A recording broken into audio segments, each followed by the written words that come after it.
It's my feel-good breakfast show. The ongoing drought in KZN is reaching crisis point at the moment after an unusually dry spring and summer, with predictions that some parts of the province could be without water within 60 days unless drastic measures are taken. With us now on the line to discuss the crisis, MEC of the Department of Cooperation, or Cooperative Governance rather, and Traditional Affairs, Ms. Nomusa Dube-Mqube. Very good morning. Thank you for joining us. Now, it's been described as the worst drought since 1991. Who in the province has been the worst hit? Well, the crisis is quite huge because we have been experiencing this protracted period of drought in KwaZulu-Natal, and the province was declared a disaster area last year, after which we had various water restrictions that were put in place by various municipalities. The regions that are mostly affected by this drought and that were declared were the districts of Mkanyagude, Utshungulu, Ilembe, Zululand, the areas of the south, as well as Utrugela. And we've never since that time had enough rains to be able to fill our dams. Our preliminary assessment are that the damages to the province, especially to the livestock and crops, at the moment is standing to more than 400 million, which says that this is really a serious devastation. So the economy is really going to be hit hard by this ongoing drought that we are experiencing.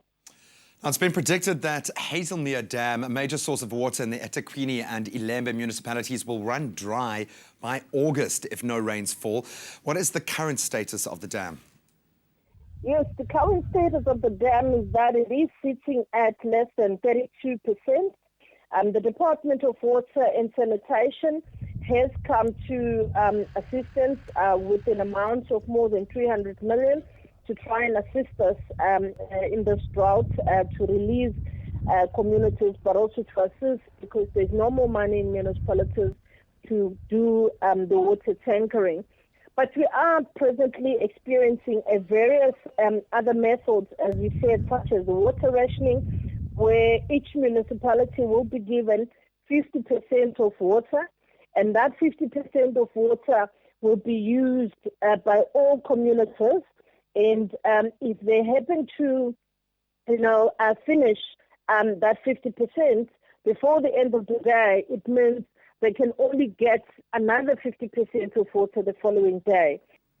So I suppose that leads us to the obvious question. Can the average person help? And if so, what can our viewers at home in KZN do to help stem the crisis in some way? Yes, definitely. We are asking our communities that please, we've had a total ban of the use of hose pipes, whether for watering the gardens, or for washing our cars, or refilling our pools.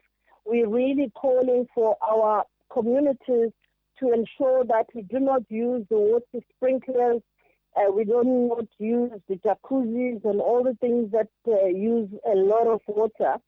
We need to ensure that every part that we can play as individuals, we do play that part to conserve water. Well, thank you so much for that, MEC, painting a rather bleak picture as to the crisis point that we have reached now with water resources. Obviously, that drought being one of the worst that has hit KZN in many years, I think since 1991. But we, as individuals watching the show, have a role to play. There are ways that we can help to support and offset what really does sound like a terrible situation, and especially for the farmers in the area.